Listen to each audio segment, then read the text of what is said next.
I'm Dr. Art Mullen. Welcome to Hope You're Feeling Good. I've practiced medicine for over 50 years and seen the face of medicine go through a complete metamorphosis. Physicians have more diagnostic options and tools, however, less time to personalize patient care. The healthcare landscape has become more difficult to navigate, so you'll need more information to advocate for yourself. I'm here to answer your questions as well as educate you with the latest breakthroughs in medicine. At the end of the day, I hope you're motivated to take better care of your health.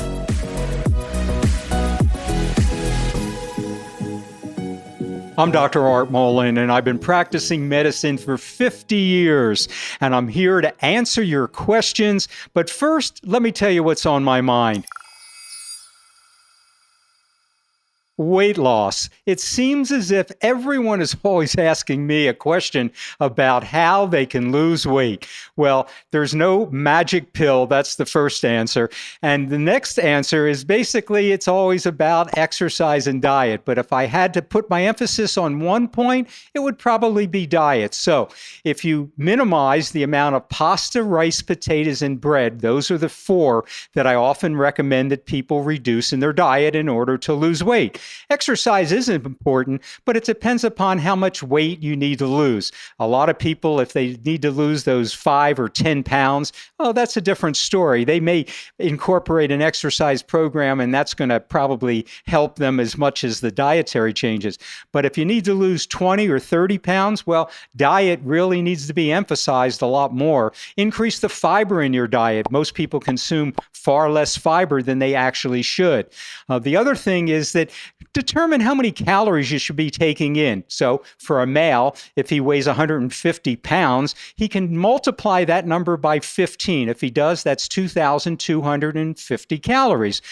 He needs to reduce that down by at least 500 calories a day in order to be able to lose, say, a pound a week. For a woman, if she weighs 100 pounds, she needs to multiply that number by 12. If she multiplies that number by 12, it's 1,200 calories, and that's something that has to be reduced by a certain number of calories in order to get to the point that she's able to lose weight. However, one of the things that I find people do is they reduce the number of calories far lower than it actually should be. So, for instance, if they go on an ultra low calorie diet and say they reduce it down to 500 calories a day, they're not going to be burning enough calories to actually lose weight because it's like a furnace. You have to put wood into the furnace to keep that metabolism going. So I often suggest that people not reduce the number of calories to less than 1,000 calories a day. So weight loss may seem easy, but it's a long journey and you didn't put that weight on overnight. So take your time with it. The other thing is hair loss. That's really been on my mind lately because I see a lot of patients lately who had COVID and then several months later they started losing their hair. The good news about that is it often comes back. So what happens whether people lose hair because of male pattern baldness or because of a virus that they may have gotten or even medications. One of the medications that commonly causes hair loss, particularly in men, are beta blockers. Beta blockers are used for blood pressure, but there are other medications that can cause it as well. Supplements that you buy over the counter, they potentially can cause hair loss as well. There's a condition known as alopecia areata where someone is under an extreme physical and emotional stress and it causes patches of hair to be lost. So there are ways to actually treat that. One of the things we often prescribe for hair loss is over-the-counter minoxidil. Minoxidil or Rogaine is a topical preparation and it's put on the hair on a regular basis, and that helps to bring the hair back. But it can take 3 to 6 months for those hair follicles to actually respond. One of the causes of hair loss, particularly in men, is testosterone. So DHT is dihydrotestosterone, and that is a product or byproduct actually of testosterone, and that affects the hair follicles. So by taking a medication called finasteride, it can help to suppress an enzyme, and that enzyme is responsible for the production of this dihydrotestosterone, and that can help to reduce your hair loss and actually start to bring your hair back. So you may want to talk to your doctor about that if you're having hair loss. But again, look for underlying causes. It could be a physical cause, it could be a blood sugar cause, it could be a blood pressure problem. So there can be other underlying causes.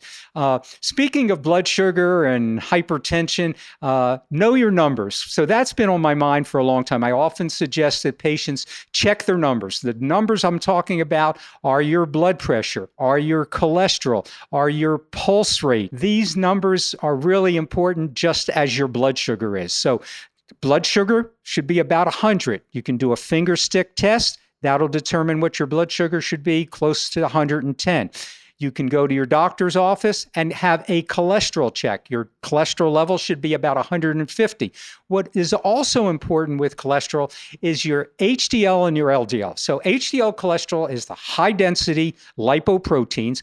That's the good guy cholesterol. The LDL cholesterol is your bad guy cholesterol. So you want to elevate the HDL and get that to the point that that's probably around 50 or 60, and you want to lower the LDL number, which should be closer to, say, 130, and often below, even down to 70 if you can get it that low. So cholesterol is something else that we need to look at. And then blood pressure should be about 120 over 80. So try to take your blood pressure on a regular basis. If you have high blood pressure and you're taking medications, you should definitely see your doctor and get it checked if it's over 120 over 80. And you can go to the drugstore and actually have them check your blood pressure, so you don't necessarily need your own blood pressure monitor at home. So check your blood pressure, and that's what's on my mind today.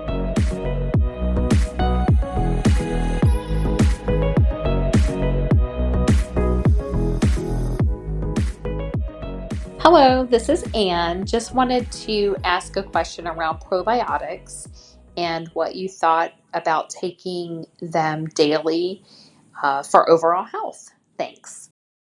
You know, probiotics are something a lot of people like to take on a regular basis, and it's usually for digestive health, depending upon if a person has irritable bowel syndrome, if they have colitis, or just their overall digestion. Probiotics, again, they're not all equal, so you have to make sure that you're getting one, which is really going to give you the number of products that we're looking for and in it. And so a lot of probiotics will vary. I'm not certainly opposed to people taking probiotics. However, one of the things that I often suggest is for people just to increase the amount of fiber in their diet. I think that can be just as beneficial for your digestive health. If you want to take the probiotics, it's fine. Just make sure you're buying it from a reputable company. Hi, Dr. Art. This is Marie. I am 83 years young. I have 2 knees that are bone on bone, and most doctors say I'm not a candidate for surgery. So I'm asking if you would think other options are available for me, or is it a waste of my time trying out other procedures? Things that I think I could possibly use to ease my pain, such as injections, nerve blocks, or maybe acupuncture. Thank you. Marie, you know, when it comes to surgery for 83-year-olds, whether it's on their knee or their hip, unless you absolutely need it, I would look for other options. And those options could be things such as Synvisc or Orthovisc. It's almost like chicken fat that they're putting into your knee, but it's like a lubricant and it works really well. And a lot of people will benefit from that. As far as the surgery, I would probably opt to stay away from that if you can. You can take some anti-inflammatories if you can tolerate that. Even just taking Tylenol on a regular basis can actually help. The therapeutic dose of Tylenol is usually 1,000 milligrams 3 times a day for most people. So that's something that I probably would suggest if you were deciding on other options for it. As far as taking a lot of stronger medications for your knee pain, I'm pretty much opposed to that.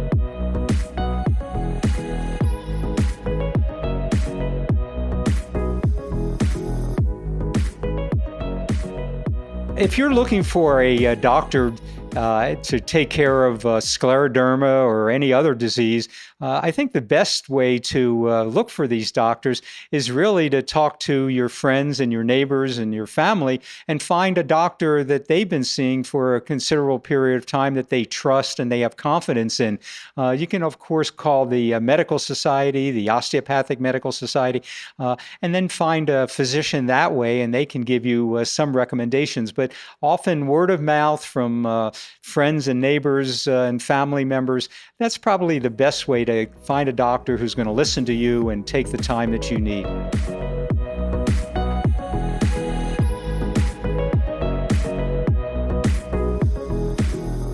So now it's time for family medicine. And let me give you my definition of family medicine.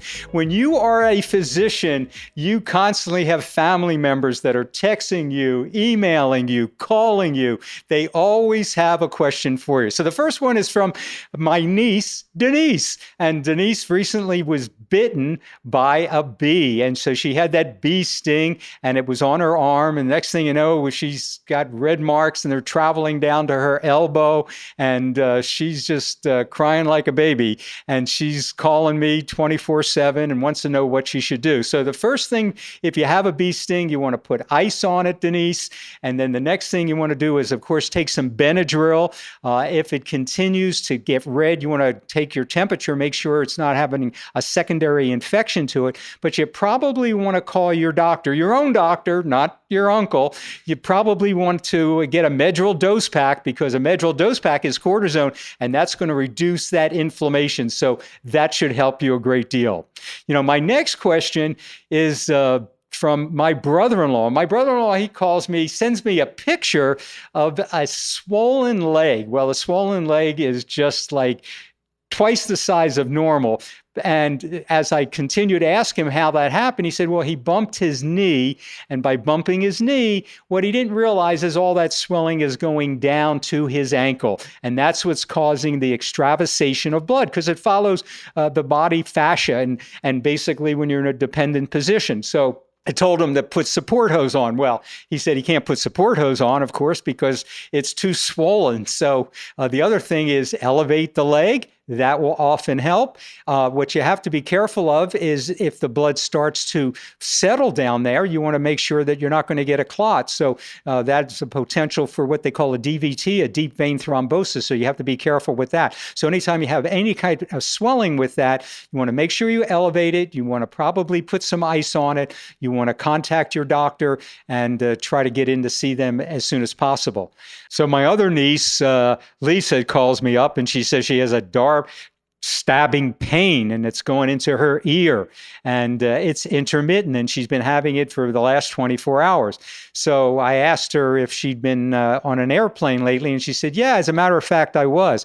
Well, what is often occurring is basically a eustationitis. So that pressure in the cabin often can cause those kinds of pains. So eustachian tube is a small tube that goes from your inner ear to the back of your throat. So it often can get actually inflamed. And so what you want to do if you get this stabbing pain in the ear is you want to take a nasal spray. The nasal spray is called Afrin nasal spray or neosynephrine. It's over the counter. And often I suggest taking something like Advil Cold and Sinus because you want to take a decongestant as well as an anti-inflammatory. And that'll help to reduce all the inflammation that's going on in the inner ear. So that sharp stabbing pain in the inner ear is something that's common. It usually will resolve with some simple treatments like that. And basically, if you get it every time you fly, then what you want to do is make sure you use some of this Afrin nasal spray prior to taking a flight. So that's one thing you might want to consider. So that's what I call family medicine. But my final tip of the day is exercise, my favorite topic. So I suggest 10 minutes a day keeps the doctor away. If you exercise for at least 10 minutes every day for the next 30 days, you'll have received the minimal addictive dose of exercise. Whether you walk, jog, bicycle, swim, 10 minutes a day will keep the doctor away. I'm Dr. Art Molin, and I hope you're feeling good.